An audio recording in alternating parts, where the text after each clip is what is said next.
picturing of my chair. I'm Paul.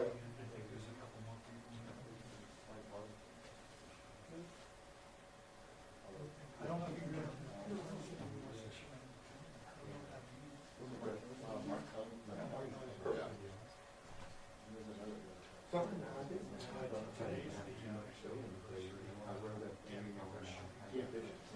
Funny, they might need to switch to me because they did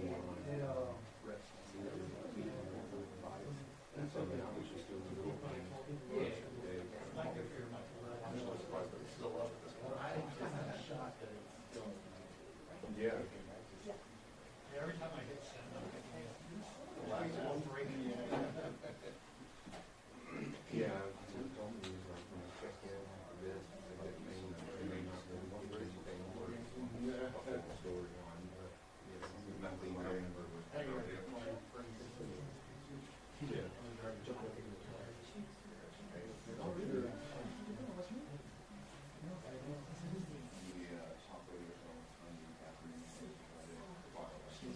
they might need to switch to me, okay? They might need to switch to me because we didn't have a show.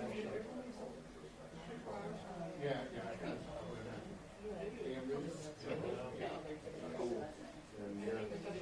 All right, quickly, you'll holiday, You should be seeing a picture right now. I was good, yes, it's always a good idea.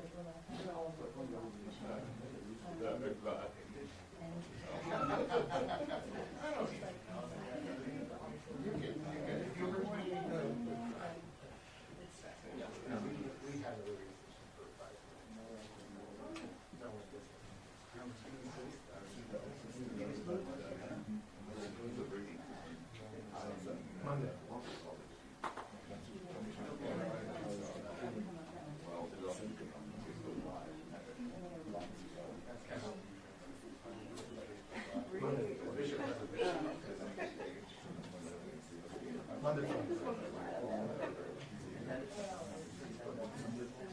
Yeah, you should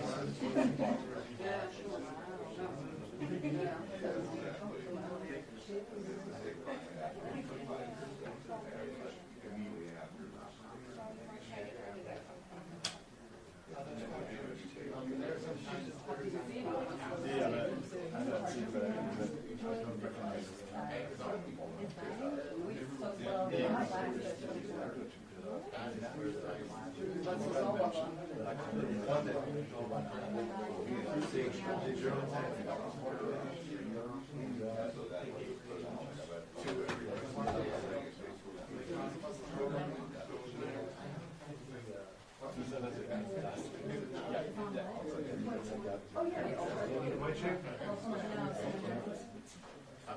There's another one over here that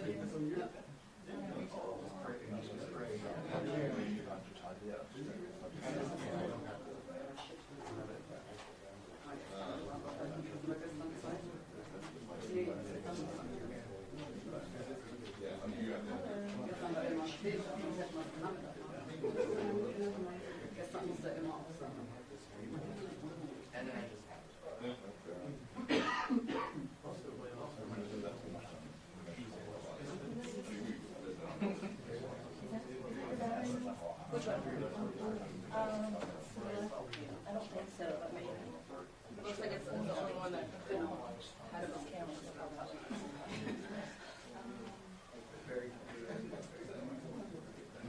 Let me know when you have my picture, Tony. Because I can put it. Yeah. Can we just use that out there? No, you should be seeing my picture. We'll back up. Yeah. thank you.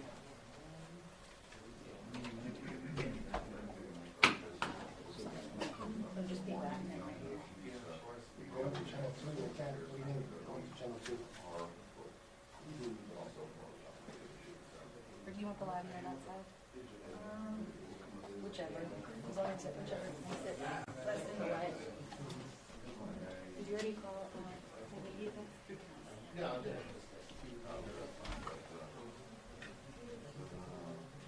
I'll call him now, Joy. But I'll call him now. Well, actually, we have I can talk. Okay. We're streaming, yeah. So we're up on 1052. We're at 222.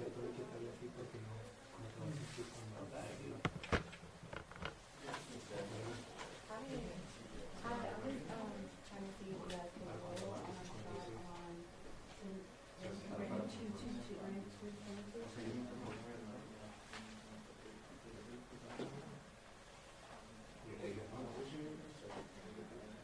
¿Piensa porque quiere que me esté? Pero vos tenés Pero genau, dass sie keine Papierbücher haben, sondern nur Ich habe das nicht verstanden. Und wer hat alles gemacht? No, pero no nos vamos a ir tampoco.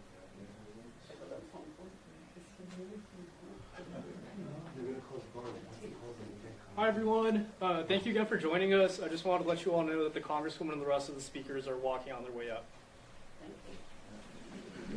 We're walking on the way.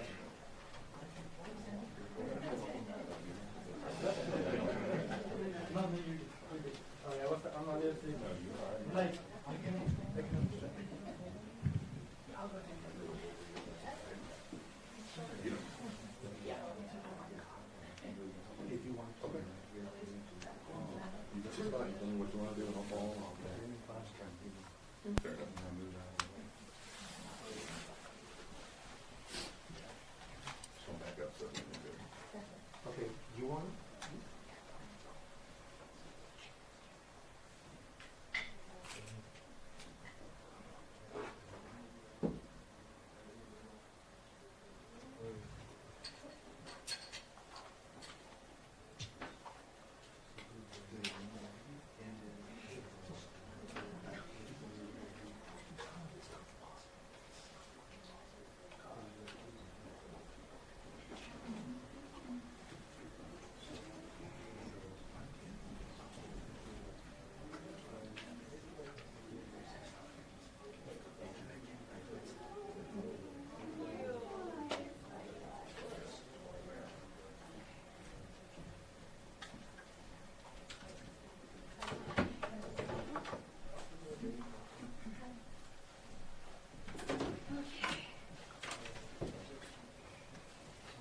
Alrighty. Hi, everyone.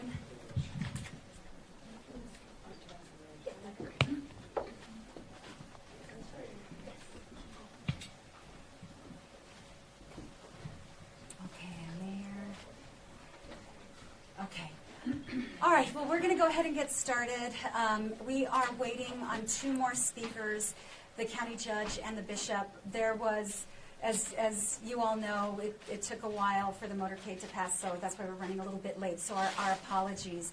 But want to thank you all for being here, and I want to give time for our guests to say a few words. But here's what I want to say generally about today.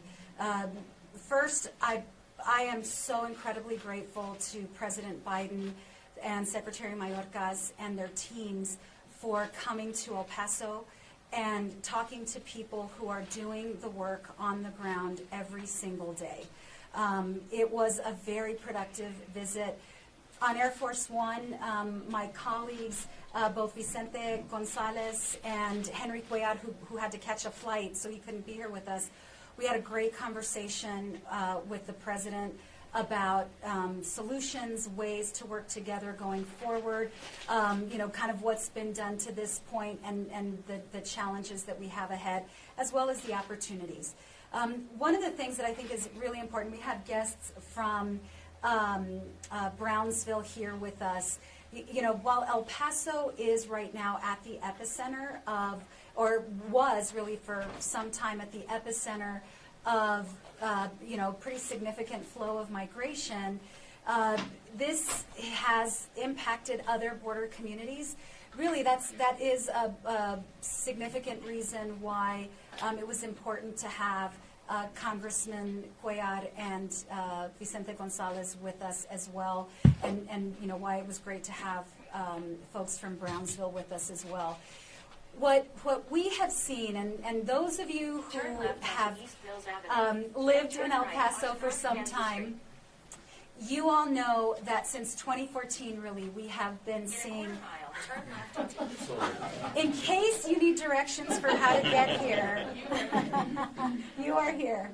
But as I was saying, those of us who live in El Paso and have lived in El Paso for some time, we have seen the signs of what we now know and recognize is a Western Hemispheric refugee crisis of historic proportions. You know, one of the things that I mentioned to the White House and in conversations with Secretary Mayorkas and with others, we need to recognize that as a nation we have really neglected the Western Hemisphere. Diplomatically, you know, in terms of building relationships and collaborations, in terms of, you know, making investments in helping build democracies and helping our neighbors, and all of that has impacted this day. But the other thing that has impacted what we have seen in El Paso is really a lack of of modernizing investment and a lack of modernizing our laws. And that's on Congress. That is absolutely fully on Congress. I'm proud to have served through the 116th and 17th Congress, where we passed immigration legislation, but it was deeply frustrating to see it go into the Senate and die in a 50-50 Senate. Well, we now are in the minority, House Democrats, and we have heard from Republicans that they are not going to bring immigration legislation to the floor and plan only on doing more of the same. At what point does doing more of the same become a wake-up call when what we have seen after decades of punting on immigration reform, what we have seen is an expensive challenge that has become a humanitarian challenge that has not fixed or addressed anything. The lack of attention on legislation negatively impacts communities like ours. Obviously, it negatively impacts vulnerable migrants. It impacts all federal personnel. So, you know, I'm grateful to the president. I'm grateful to my colleagues. Tomorrow there will be a bipartisan group of senators who come through El Paso. I hope they choose not to do more of the same. I'm having a conversation later today with Senator Coons about things that I want to flag for him, want him to think about as he's making the visit. But because the Senate now has a Democratic majority, we need them to lead while we are in the minority, and we need them to act in a way that doesn't repeat the same mistakes of the past. So I want to turn it over to my colleague, Representative Vicente Gonzalez, who I am so grateful for his partnership, for his alliance, and for making the journey to El Paso. Thank you. Congressman. Thank you so much, Veronica. It's an honor to be here in your district with the great people of El Paso, and we're here in solidarity. We're dealing with the same issues in the Rio Grande Valley as we are in El Paso and other places across the border, and we're here to share our experiences and to learn what's happening here. But definitely it was a profound experience for the president to come down and see it for himself, and with proposals for the first time, the first administration that actually has proposals to try to change policies that impact border communities. Some of you have followed me. I've been pushing the Safe Zone Act, a safe zone on the border of Guatemala and Mexico where migrants could check in at that juncture, and even under the credible fear standard, if they're allowed in under that standard, they should be able to go to an airport near them and come in. We're for immigration. We just want to do it in an orderly and humane way. And I think we're coming up with ideas and having conversations like this with members of Congress from across the border, and the President of the United States coming down here and having a meaningful conversation with communities to try to do the right thing, to build infrastructure, to do it in a humane way. Clearly, it's a problem that we're all dealing with. It's not a Democratic or a Republican problem. It's an American problem, and it's time for us to work together, to work with local communities, and try to come up with solutions, not just come out here for finger pointing. When Democrats sometimes are in the minority, they come out and point fingers back during the President Trump times. Now you see the opposite. You see Republicans coming down and pointing fingers at this administration. What we need is proposals that will bring long-term solutions. And today's visit to El Paso did exactly that, and we're going to continue to work with members from across the border and this administration to finally come up with real solutions to our border situation. So for that, thank you so much. Thank you so much, Vince. And, you know, the federal government has leaned heavily when it comes to border communities on local governments and NGOs to help provide some of the additional humanitarian support that the federal government is not providing. And I'm really grateful to our local leaders for the work that they have done, as I said, on the ground, and was proud that we toured the county's migrant processing facility. I'd now like to ask Judge Samaniego to say a few words, please. Judge. Well, first of all, I want to just acknowledge that having Congresswoman and everything that she did to get this to happen and the relationships that she has, her understanding of being a county judge and understanding of the local issues and then taking them to the federal level, you know, her way of doing things for us has been just incredible. So just a respect that was expressed to you by the President and the comments that he made. But I think this is the first step. You know, we've been very fortunate that Congresswoman has brought individuals like Secretary Mayorkas or the ambassador from U.S. to Mexico, Salazar, and these are the things that we need to do. I think I would say that if we were courting today, we held hands, right? Because today we were able to break the ice. I've seen it before where we sit down and we start the relationships. He now knows us on a personal level, has been able to talk to us, and I think this is a huge first step, something that we need.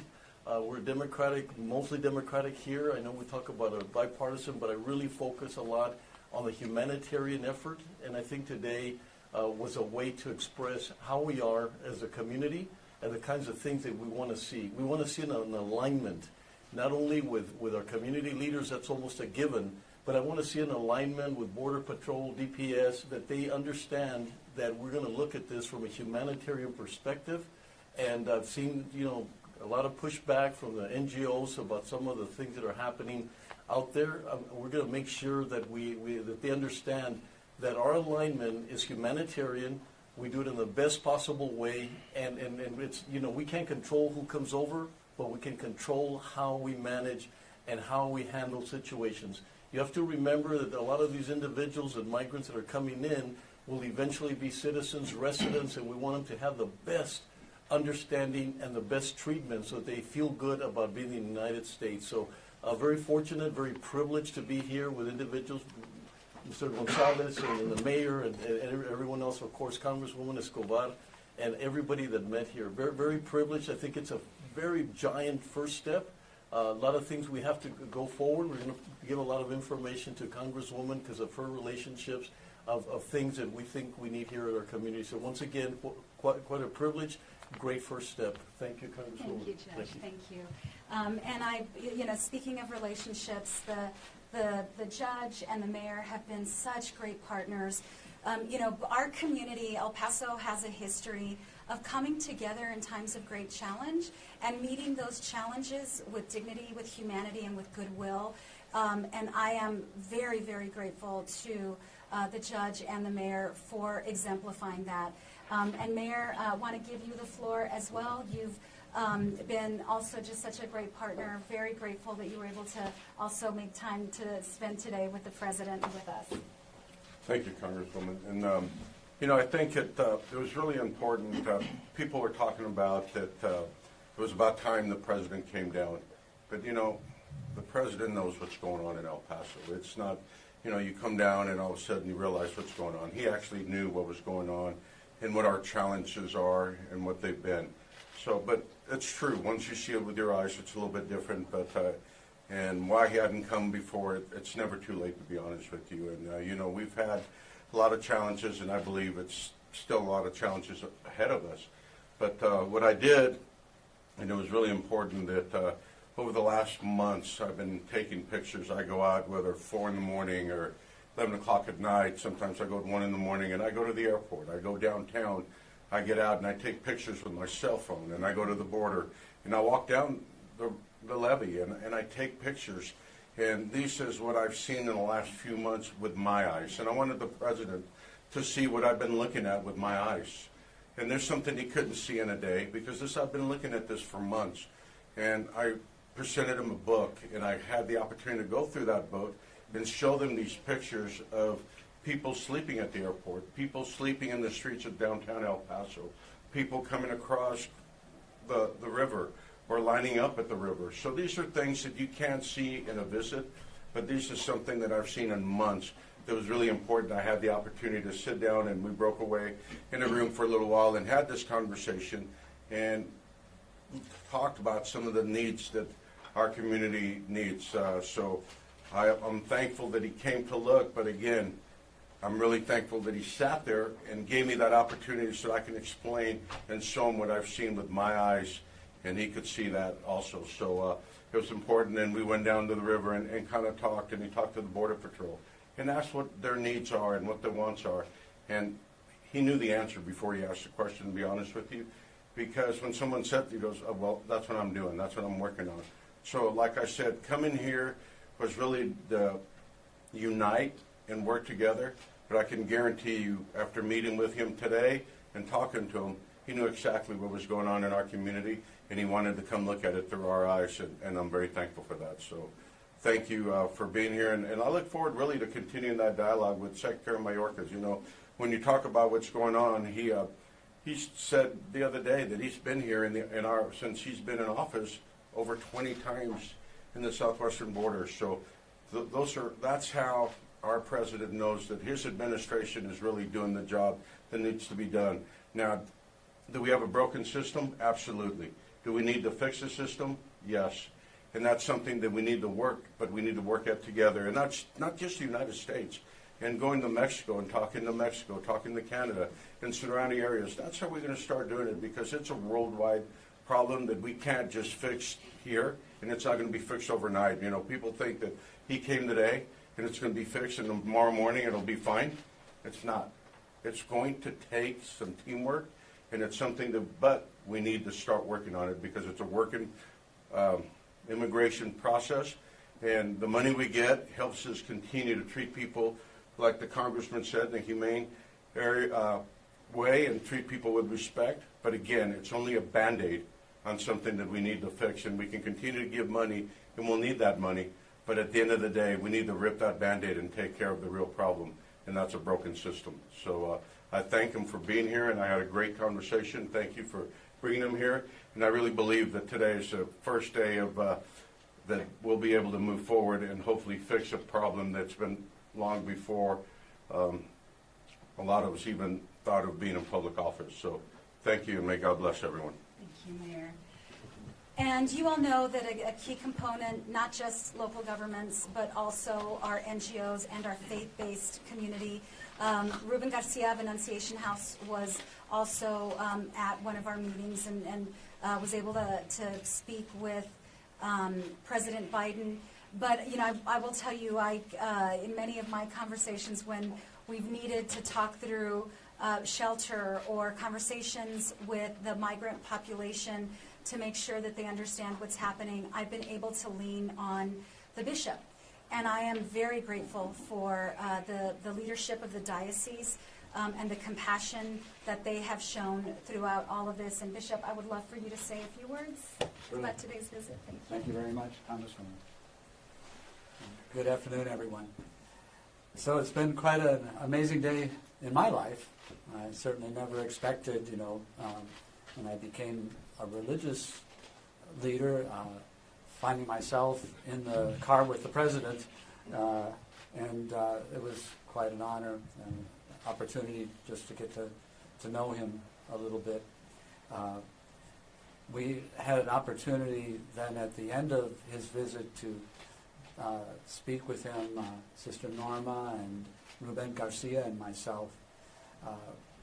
We tried to bring home the thought that we're always glad when there's a new avenue opened to receive immigrants that are in need. But we tried to also make the point that there are many people that will find themselves perhaps in even worse circumstances because of this new set of guidelines or whatever under it's an expansion really of Title 42, which his administration originally opposed. So we'll have people that are unable to find a way to qualify under those limitations, even in their home countries, such as Venezuela, as it was already the case, and then Nicaragua, Cuba, Haiti, because it requires people to have sponsors in this country and the funds to be able to bring them from their home country to here. So a lot of people won't qualify under those restrictions, unfortunately, and the threats against their lives are just as serious as the threats against people's lives who may have the financial resources, right? So it separates those groups. And then, of course, there are the people that are on the journey to the United States, and we're on the journey already based upon the opportunity that they have to find a safe haven in the United States. And now they're in a terrible situation. They find themselves without a country. They've had to leave, very often because of threats against their lives. They've sold everything that they own just to be able to make the trip, and made this perilous 3,000-mile journey. They finally arrive in Ciudad Juarez, for instance, and then what? Where do they go? So we're very concerned about these people and their suffering. I had the opportunity, when it was my chance to speak with the president there at the conclusion, to give him a little holy card. It's a picture of the Sacred Heart of Jesus, and it came from a little girl at a shelter in Ciudad Juarez. She wrote a little prayer on the back in Spanish, which I translated for the president. It said something to the effect of, "God, please help me to leave here pronto, soon. I want to be with my mami y mi hermano, my mother and my brother, pronto. Amen." And he seemed, I think, moved by that card, and he put it in his vest. So those are just some initial thoughts on quite a significant day. Also, I had a wonderful opportunity during the course of the day to speak with a number of his aides that work on this issue of migration. And, the president can only take in so much, so I really appreciated the opportunity to speak with them and express some more specific concerns about the situation here in El Paso. Thank you. Thank you, Bishop. And I can guarantee you that the card made an impact, because at the end of the tour, the final group that he met with were the employees of the County Processing Center. He spent a lot of time speaking with them and thanking them for the dignity and the care that they bring to the process. And he specifically, he took out the card and he talked about what you told him. And so it was a beautiful moment. I have no doubt he will speak about it going forward many, many times, because it made an impact. So thank you for sharing that.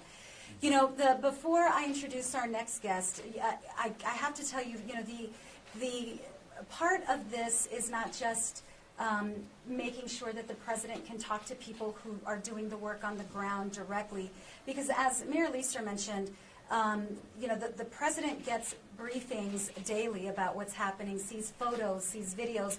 I send videos to the White House and to Secretary Mayorkas that reporters and photojournalists have taken over the last, especially the last few weeks. So they have seen exactly what's going on. And in fact, at one point, the president specifically mentioned Sacred Heart Church. So he is very cognizant of everything that's been happening, has seen the photos, has seen the videos. So it was not just an opportunity, though, to make sure that the president connected with people doing the work on the ground for me, but it was also important for me that this visit happened in order to uplift El Paso and the way that we react in moments of great challenge.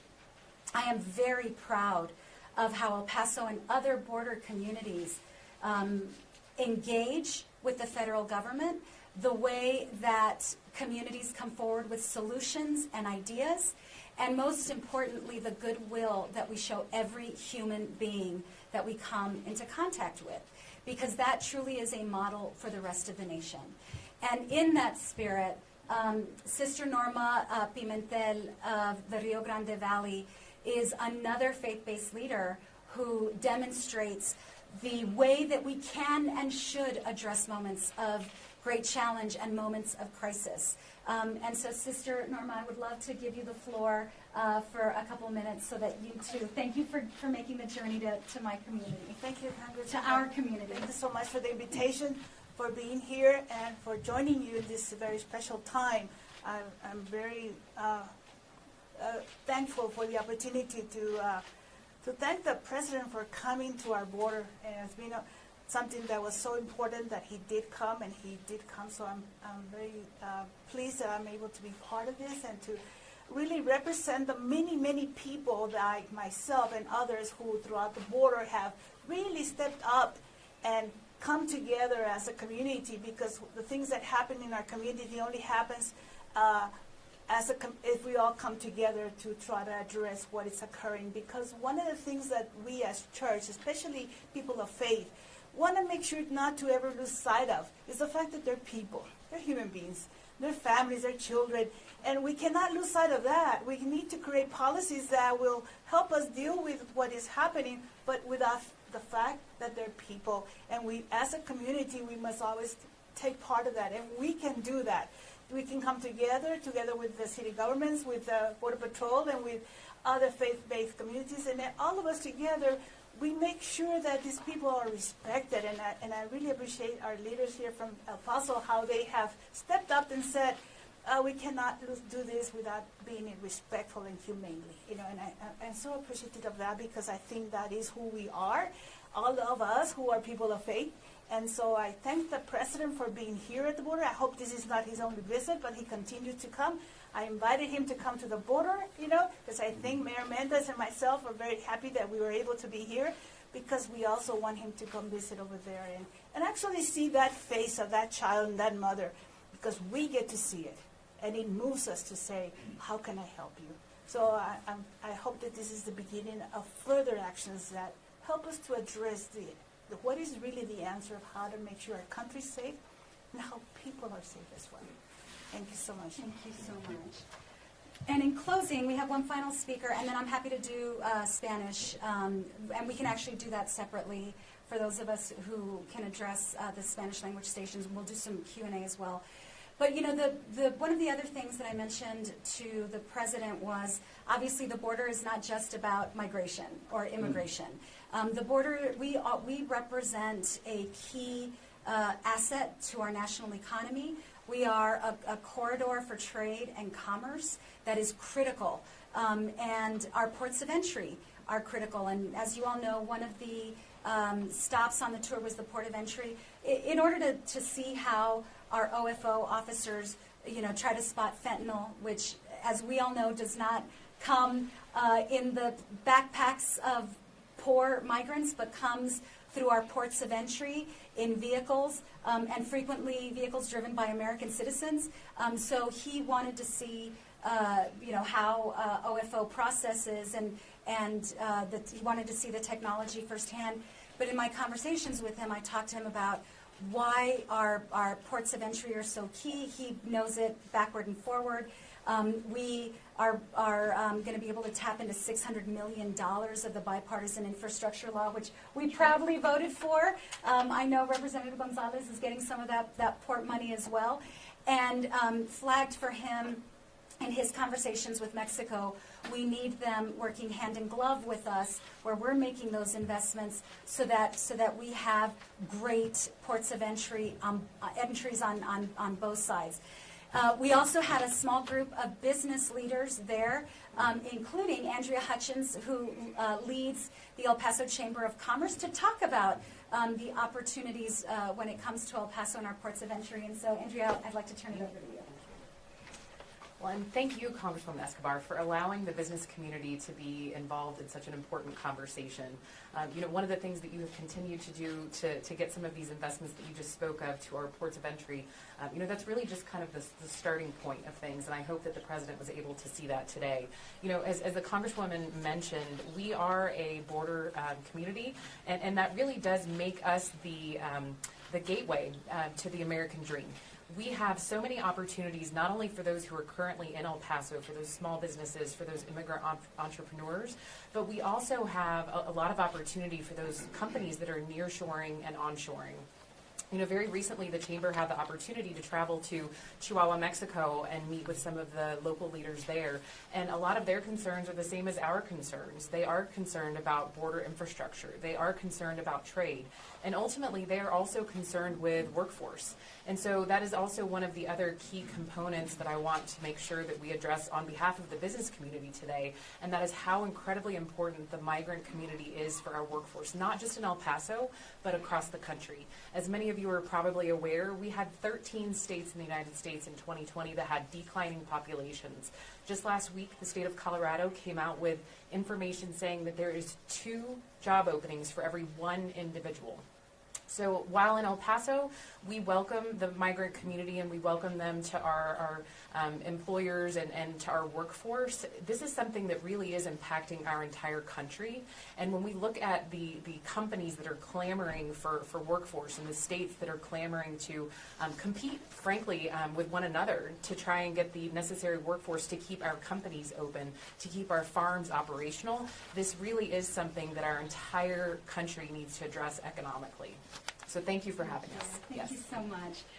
Let's do any questions that you might have for any, Bob, and then right here. Congressman, this probably is for you, and I think the mayor and county judge can shed some light on this too. There's been a lot of criticisms or narratives that have popped up in the last couple of days that El Paso was sanitized for the president's visit. I'm wondering, to the best of your knowledge, was there direction from the federal government or the city or county governments to get migrants out of the way? Anything you can say to shed light on that? Absolutely not. Absolutely not. And then, and I'll pass it over to the mayor. Here's what I will share with you on a couple of fronts, on the federal front and the NGOs, what the NGOs have been doing. So we all know that there is a policy by Border Patrol not to apprehend migrants or not to have enforcement activity inside what are deemed sensitive areas like churches and like schools. Many of the migrants that have surrounded Sacred Heart Church kind of know where it's considered still a sensitive area. Not sure how they know, but they clearly know. But what has happened also, as you all might know, is that more of the encampments were happening, for example, at the Greyhound bus station, at areas further away from Sacred Heart Church. And I was alerted by Border Patrol that there would be respect for the sensitive areas, but anything outside of that, there would probably be enforcement. And this was some time ago, long before we knew the president was coming. I mean, I've been working on the White House for some time for a visit, but this kind of got pulled together because of an opportune moment that had absolutely nothing to do with CBP's enforcement. At the same time, I have been in regular communication with NGOs, and the NGOs are convincing families to get off the street, to get into certain shelters, to get into safer places. They, in fact, I just got a report yesterday about pretty significant success that they have been having in convincing many of those families to move to safer areas. You all know that the folks on the street around Sacred Heart are mostly Venezuelans. They came in undetected.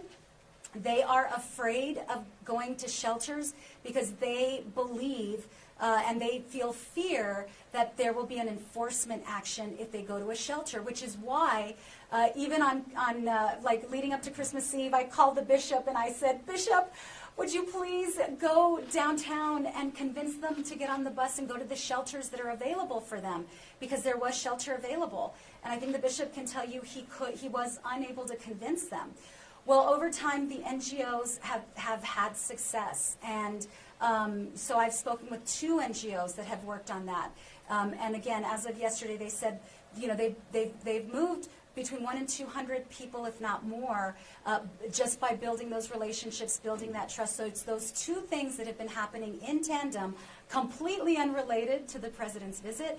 But I just want to underscore what the mayor mentioned and what I mentioned. The president has seen all the photos we all have seen. The president has seen all the videos we have seen. The mayor delivered another packet with some of those similar photos, and we both witnessed him looking at them. But there's no way any of this could have been kept secret from the leader of the free world, I guarantee you. Mayor? Well, 2 nights ago I went to Sacred Heart area, and there's a lot of asylum seekers sleeping in the street, in the alleys, so they were still there. I went again last night. They're still there. As a matter of fact, we actually, because of the number of people that are still there, we actually put a second bus, because we call those warming stations. So instead of just having one, we put 2. Now, we did clean up the area where you see the bus station was, because we need to be really careful that we don't start any type of pandemic in reusing the blankets and keeping the blankets on the street. And that's something that we're really working on, to make sure that we continue to provide clean blankets, clean up the areas, and move the areas. So it's been really important, and I know the bishop, when we talked, and I think it was Christmas Eve, that the first time we went out there, we sent the bus, and we do 3 times a day. We actually go over there and we talk to them and try to get them to go into shelters and get off the street, because that's not the, we want to protect them, but we also want to make sure the community is safe. So it's a double side. So the first time we went out there, I get a phone call and they said we were able to get 11 people though that come off the street and get on the buses. I said, so by the time the night was over, which was around midnight, we were able to get 238 people to agree to go into shelters. So that's been the program that we started then, and we'll continue to do that. So no, it was, if you'd done the Sacred Heart last night, and I have pictures of it, it was not cleaned up, and there was a lot of people sleeping there, to the point that we provided a second warming station to make sure they got it there. Now, you did see that we had some unexpected snow, and that people were really wanting to get off the street, and people wanted us to work with them and help them, and that made a big difference that night either. So if you noticed, last week we had the snowstorm, that people wanted off the street, and we helped them go in the shelters. Thank you, Mayor. Thank you. Thanks for asking that question, Bob. Appreciate it. I had seen some of those reports as well. Yes, ma'am, and then yes, sir, and yes, sir. Thank you, Stephanie Reese with German TV. Thanks for doing this. I want to follow up on the population around Sacred Heart Church. As the bishop mentions, as you create new avenues, you also create new populations that fall through the cracks. So where the Venezuelan population is now in limbo somewhat, we're likely to see Nicaraguans, Cubans, and Haitians as well in that same situation. I know that the people around Sacred Heart today were very much hoping for some answers, and I'm just wondering if there's any more clarity of what their options will be. Yeah, no, thank you for asking that. You know, I'm in constant contact with the secretary, floating ideas about that population. One of my ideas, for example, one of many, because like we are thinking of nothing but how to address this, how to help people, how to, no human being deserves to live that way, and it's also obviously a stress on the community. I worry about, their safety, the community safety, etc. So one example, for example, was I asked him, is there a way for us to create some new exemptions to Title 42, that maybe could address sort of that population that I call in limbo. To the Secretary's credit, he is open to every idea, runs it through legal.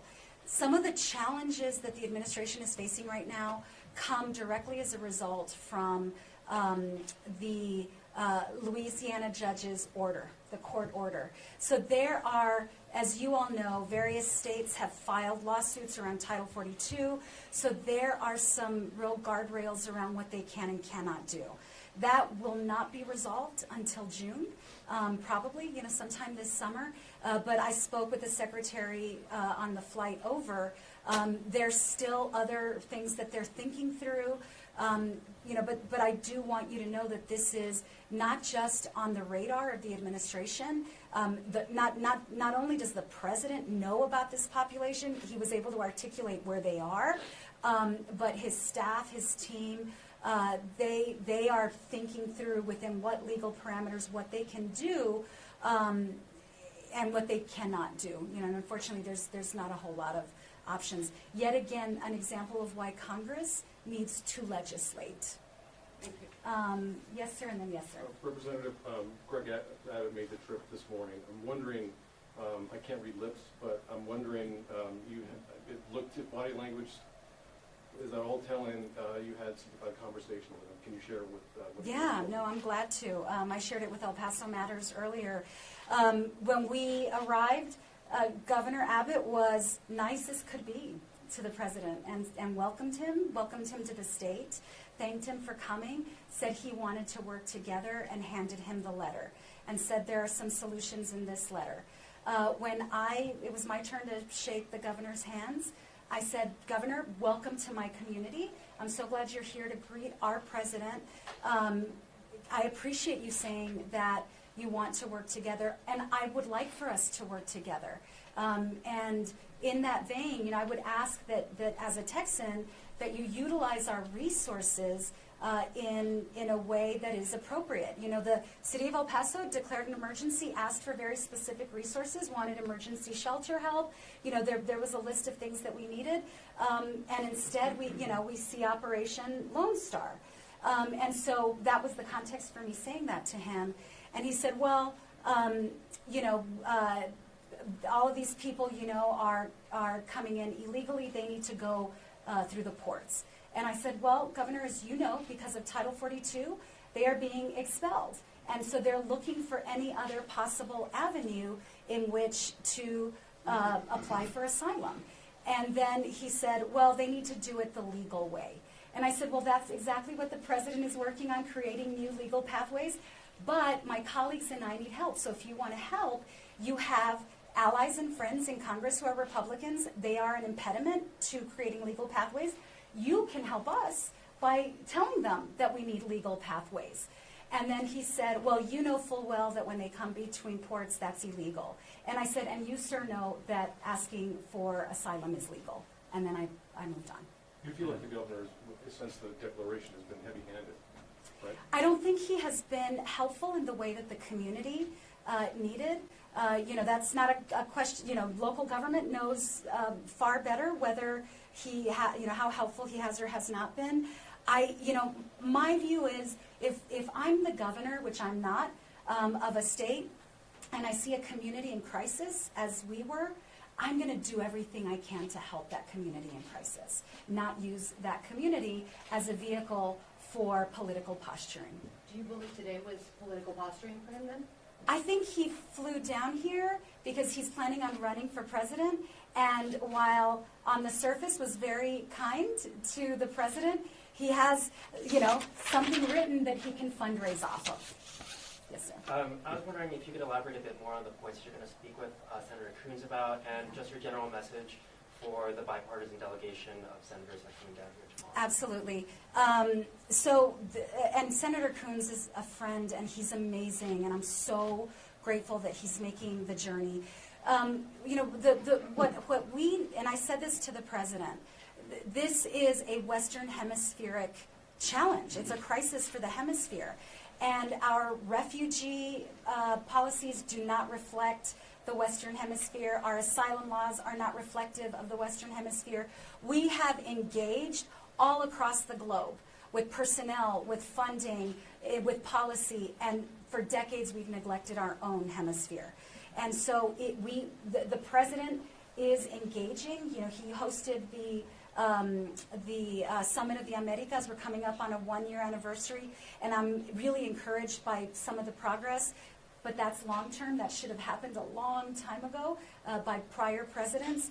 But we also need, as I said to the president, the State Department to really put some diplomatic muscle behind Western Hemispheric efforts, but the senators as well. Foreign relations folks, there's a lot the Senate and the House can do and should do in terms of addressing the hemisphere. There are also outdated processes that I want him to take note of as he's making the tour. And there's really just infrastructure that is a relic of the past. But more importantly, my message to him will be what my message has been to my colleagues in the House. We cannot continue to address immigration as a border-only issue. That's what has gotten us into this mess, that myopic, short-sighted view. This is a much broader issue. It cannot continue to be used as a political talking point.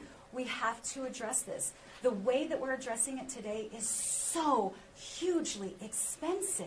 When you think about the needs of our local governments and NGOs, millions upon millions and millions of dollars for one community. This is insanity to keep doing the same thing over and over again and expect different results. One last question, and then let's do some breakaways, okay? Yes, sir. Andrew Volk with iHeartRadio. When it comes to the legislation aspect of it, given the changing control that has happened in the House of Representatives and the upheaval that has come along with it, what do you feel are the realistic chances of seeing meaningful legislation come out of the chamber or it being able to be resolved with the Senate specifically? So, Andrew, you saw, and America saw, that the Republican Party, which had months to organize its leadership, failed to elect a leader on day one, dragged it out for 4 days, 15 votes, ended up almost in a fist fight on the floor of the House on the 2nd anniversary of January 6th. That's the Republican majority that we have today. That is where extremists have an iron grip on that party. I had the incredible privilege of nominating the Democratic leader Hakeem Jeffries, and I used my nomination as an opportunity to warn the American public about what's ahead, that this was not just about a leadership vote. This was about their absolute inability to govern and my concern about fundamental functions in government, like funding government. Here's my hope, and this is part of why I'm eager to talk to Senator Coons. If the Senate, with its Democratic majority and with a handful of Republican senators, can come together with something that's broad enough and effective enough, my hope is over time we are able to pull in our 212 Democrats, hopefully soon to be 213 after a special election, that we can pull in some moderate Republicans to address this. Everything that Americans have been seeing on TV, everything that El Pasoans have been witnessing firsthand must be a wake-up call for our members of Congress, and I hope it is. With that, we're going to do some breakaways. I'll do Spanish over here, and then we've got great expertise here for you all to talk to. Thank you all for coming.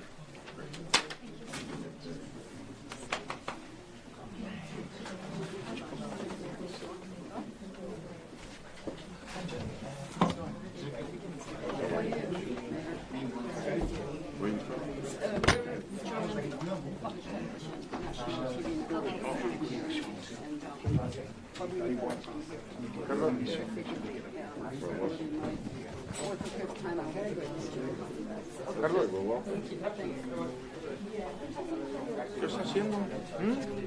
¿Sondeo ya son? ¿Hacerlo en español? ¿Lo hace en español?